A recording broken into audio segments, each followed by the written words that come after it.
2025 Review.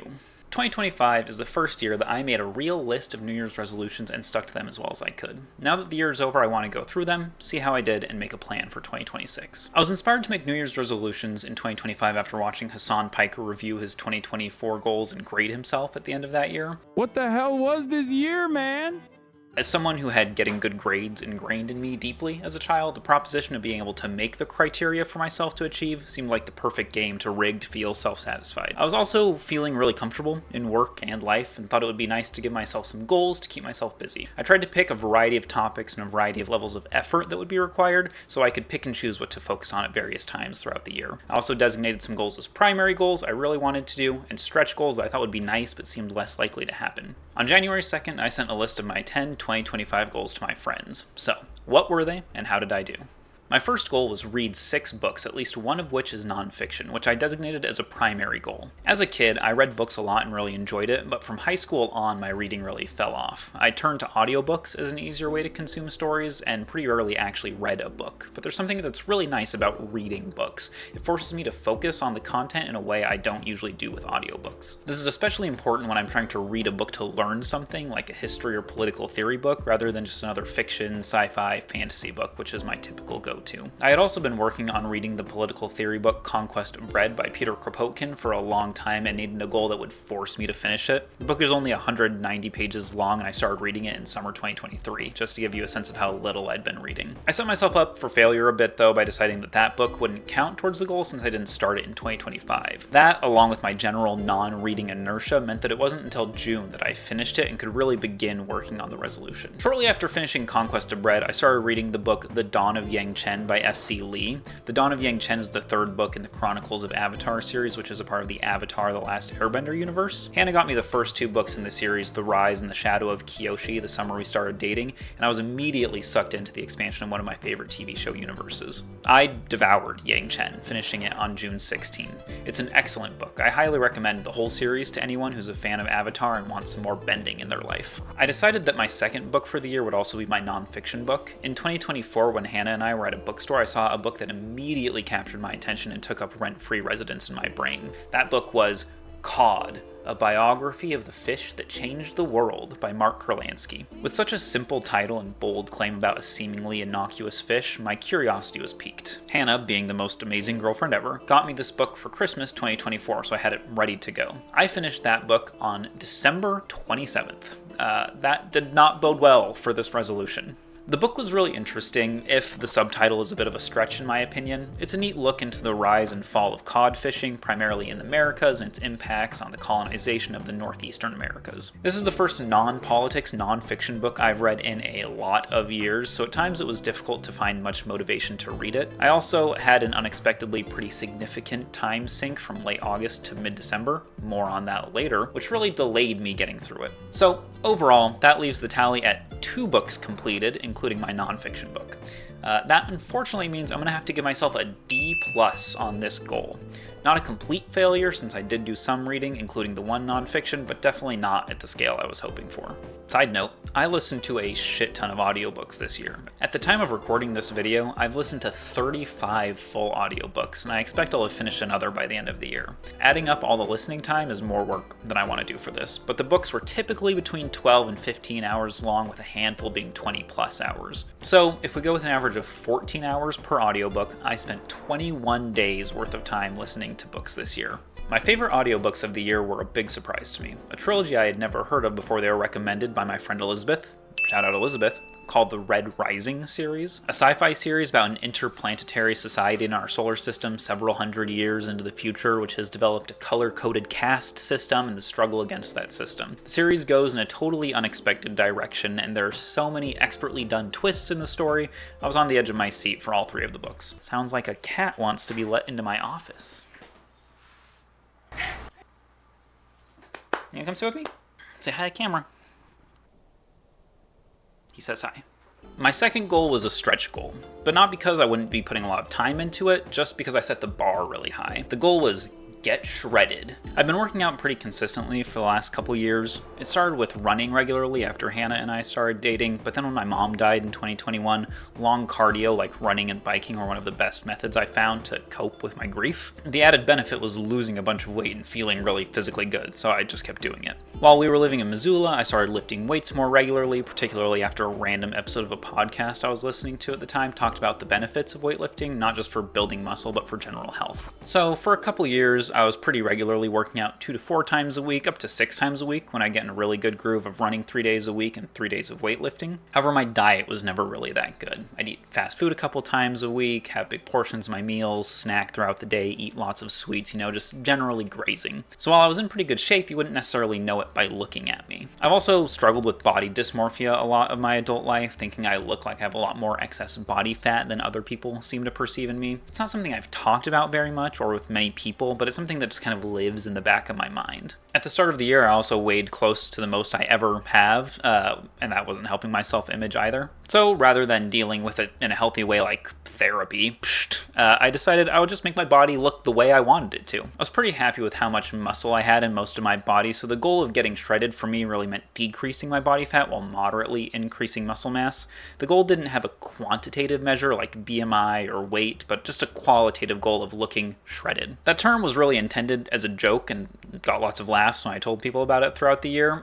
Since I don't actually like the super bulky weightlifter look, I just wanted low fat, decent muscle mass, and good muscle definition. To burn fat, I decided early on in the year to do the keto diet. I'd done this diet back in 2019 with really good results. I lost enough weight in a couple months back then to stop the diet and pretty much cruise on that weight loss for a couple years. So I started the keto diet in February and stuck with it successfully most of the year. There were a couple periods I intentionally didn't stick to it well, like visiting Boise in June, when my aunt and uncle visited us in October, and around Thanksgiving and Christmas. But I did lose a lot of weight. Our scale isn't currently working, but between the start of keto in February and the last time I weighed myself back in October, I'd lost over 20 pounds, though I've definitely put some of that back this holiday season. Keto is definitely good for burning fat if you can do it well, but I also attribute a lot of that weight loss to consistently running. The times in my life I've weighed the least are when I'm doing consistent long-distance cardio and controlling my eating. In addition to the weight loss, the muscle building has been going really well too. I'm lifting more weight across all workouts than at any other point in my life, and I have more visible muscles than ever before. No, I'm not going to flex for the camera or post shirtless progress pics, that's much too embarrassing, but the fact that I've lost so much weight in conjunction with putting on more dense muscle demonstrates that my body fat really is quite a bit less. The added benefit of building muscle helping to prevent body fat from sagging means that I'm looking pretty hot with my shirt off these days. So while I didn't get shredded, with how well my fitness went this year, I'm going to give this goal a B+. Okay. Those first two took a while, so we're going to rapid fire a couple of the easy ones. Goal 3 was a stretch goal to grow a beard. I also disclaimed this one as dependent on my friend Josh, shout out Josh, review of Rogaine, which he had been trying out late 2023, early 2024. I've always wanted to be able to grow a good beard, but my cheeks are just too patchy. Unfortunately, Josh said he hadn't ended up using it regularly for long enough to make a good review, and after some independent research, I determined it probably wouldn't work for my needs, so this goal was dropped. Goal 4 was to run another half marathon race. I ran one in May 2022 and one in June 2023. I didn't run one in 2024, and by the end of the year, I wasn't running very far very consistently, so I wanted to do one in 2025. And I did. I ran the Fall Albany Half Marathon on October 12 with a time of 2 hours, 9 minutes, and 19 seconds, which was a new PR of over 45 minutes from my previous best. It felt very satisfying, and training for it definitely helped with the getting shredded goal. A+ on this one. Goal 5 was to finish the Pokemon Unbound playthrough that my friends Richard, shout out, and Ryan, shout out, and I started summer 2023. We were playing this Pokemon ROM hack asynchronously with level caps before each gym battle, where we would pause at the gym battle and do a 3-man tournament with our teams, then progress to the next gym, do a tournament, rinse and repeat through the whole game. There were some long stretches between some of the gym battles, often because I was busy and not playing the game, but I wasn't always the laggard. We finished our playthrough on December 7 with Richard emerging as the very best, like no one ever was. The whole experience was a lot of fun, though I doubt we'll ever do the exact same thing again. Another A+ goal. Goal 6 was to record myself playing at least one song on guitar, which I gave myself the option to either share or keep private. I've been playing guitar self-taught since like 2016 with various highs and lows in how often I practice. My practice really fell off after moving out after college, and it's something I've always wanted to generally get back into. I wanted to record myself playing a song, since that would require more dedicated focus and learning than a lot of the practice I was doing. I actually recorded myself playing and singing a completely original song many years ago. Of course, it wasn't very good. Here's a little snippet for you.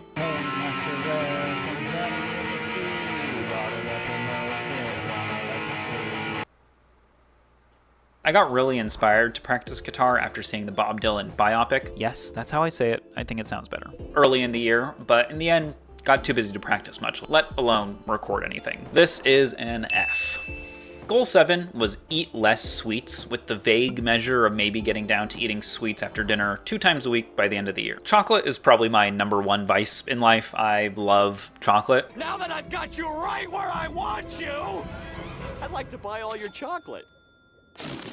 So I eat it way too much. This goal was supposed to support the getting shredded goal by helping correct my diet. I ended up going a different diet route for the year, and with the restrictions of keto, I didn't want to further restrict my diet, so keto sweets were very much still on the menu all year. I would say I am generally eating less sweets, certainly not snacking on them as much, but I do love a dessert after dinner, and keto ice cream is pretty decent. I'm gonna give myself a C on this goal. I'm switching the order of goals 8 and 9 from what I originally sent my friends for the purpose of this video, so we're going to say that goal 8 was go to an average of 1 Pokemon trading card game league night per month. I collected Pokemon cards as a kid. Who didn't? But I never learned how to play the game. Who did? But in recent years, I felt myself gravitating towards that childhood excitement of opening packs of Pokemon cards. Not in the hopes of pulling anything rare or expensive, but just for the joy of it. But just so it wasn't a complete money sink, I wanted to see if I could learn the game and find people to play it with. Fortunately, some folks in town run weekly Pokemon TCG leagues at the mall, just down the street. I figured this would be a good goal to put myself out of my social comfort zone and go interact with strangers about a shared interest. It was a lot of fun.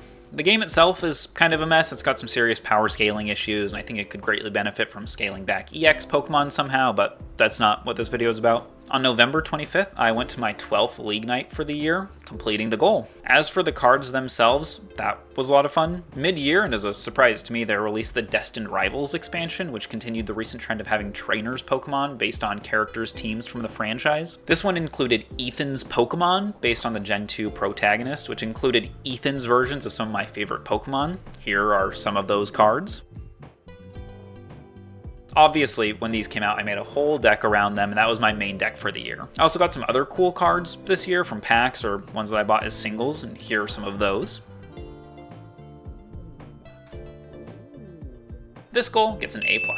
Okay, now on to the goal that went a very different direction than I originally intended. My last primary goal for the year was start a planning master's program or start studying for one of the planning professional certifications. I always say that I just don't really think I'm wired to work. The thought of doing the same job every day, forever, or more realistically until I can't stand it and find a new one, makes my soul start to die. Which isn't to say I don't like to do things, be productive, and contribute to society, just the form that our capitalistic wage slavery system has crafted the modern workplace into kills me. That said, I don't like resting on my laurels and I'm forced to participate. I might as well do my job well and make as much money as I can doing something I think is interesting. I got into urban planning accidentally, but have come to think of the field as both interesting and important. Since I only took one class about planning during my undergrad, my educational background is pretty lacking in my professional field, so I decided I should look into either getting a master's degree in planning or getting some professional certifications like the AICP certification from the American Planning Association or the Lead Green Associate certification. Early in the year, I talked to a couple of people at my current and former workplace who have been in the field for a long time, have master's degrees on the subject, and various certifications. The consensus from them was pretty resoundingly to go for the AICP certification. They said that the master's degree is useful for getting your foot in the door, but since I'm already working in planning, the AICP certification would be more beneficial for future promotion, new jobs, lateral shifts, that sort of thing. However, my educational/professional journey took a very different path this year. Since I've been getting more involved in shooting sports, firearms education, and political activism, I've come to meet several people who have EMT credentials, whether they're currently working as an EMT, have volunteered in the past, or just did a class and got certified. And as someone who's always trying to think of ways to contribute positively to my community, the idea of being a volunteer EMT was pretty immediately appealing. Looking into it, I discovered that even to volunteer, you need to get certified with the state to be an EMT, which makes sense, you're a medical provider. It just so happened that the town I live in, which is also who I'd likely volunteer with, runs a EMT class every fall. So I made up my mind that I would go take the night classes when they offered them to get my EMT certification as my professional development for the year. The course started in mid-August, over 3 years since I graduated with my bachelor's degree. Here is my first day of school pick. Classes were Monday, Tuesday, and Wednesday from 6:30 to 10:30 p.m., so it was a pretty major time commitment. Since I was paying out of pocket and doing this for a sense of fun rather than any sort of obligation, I wanted to do it well. That meant that I actually read the textbook, something that I never did in my undergrad. I'm pretty sure I read more textbook content during this class than I did in all of college. Plus, I actually took notes on the textbook reading, something that didn't even occur to me in college. I put a lot of effort into taking this class and doing it well. For months, basically all I did was work, class, reading the textbook, studying, and playing volleyball one night a week. It was a lot of work, but it paid off in the end. I finished the class with the highest average grade and got the highest scores on most of the tests. On our practical skills exam, I missed a single point on one of the stations, which is a fantastic result. The class officially ended on December 16th, but I had to wait for approval from the state of New York to take the state certification test. I just took that test on December 27th and passed. Once I get my card in the mail, I'll be certified to practice as an EMT. So, while I didn't achieve the written word of this resolution, the spirit of this goal was furthering education and professional development. For that reason, I'm going to give myself a B- on this goal. You know what? I did really well in this class, and it was a lot of work. I'm going to bump that up to a B. My final goal relates to my best friend Dylan. Shout out Dylan, who I love very much. I've always had a very teasy attitude toward the people I care about. Not sure why, it's just my instinct. But I find that it often oversteps the boundary of playful teasing and comes across as mean. And that's not just to Dylan, but all of my close friends in general. It's something I've been making an effort to pull back quite a bit, especially with new friends, but with my old buddies, it's a very hard habit to break. We've all known each other for a very long time, so it's rare that something gets severely misinterpreted these days, even across text, but I still want to be better about being nice to them. So my last goal of 2025 was less sarcasm to / teasing of Dylan, which I labeled as a stretch goal. So let's check in with Dylan.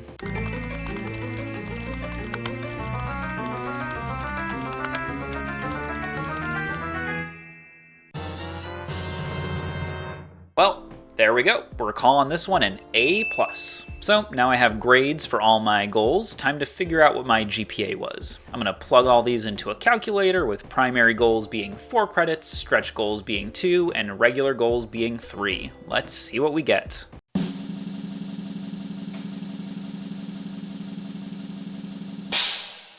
.907. Ouch. For someone who would get in trouble as a kid for getting B's in school, a GPA below a B average is pretty tough. But it was a good year. I did a lot of stuff, including a lot of new things that pushed me in various parts of my life. I'm happy with the results. So, what lies in the future for me? This year taught me a good lesson about how to set goals for myself, but keep them realistic and keep myself on track for them. Here are my 2026 New Year's resolutions. I'm doing away with stretch and primary goals. I'm also only doing 9. 1. Get shredded. For real this time. 2. Read the following books: To Sleep in a Sea of Stars, State and Revolution, The Legacy of Yang Chen, Making Sense of the Troubles, Murtagh, Endless Holocausts. 3. AICP certification. At least start studying for it, maybe take the test. 4. Touch a guitar more. 5. Compete in another shooting competition. 6. Go camping 6 times, including at least 1 backpacking trip of at least 1 night.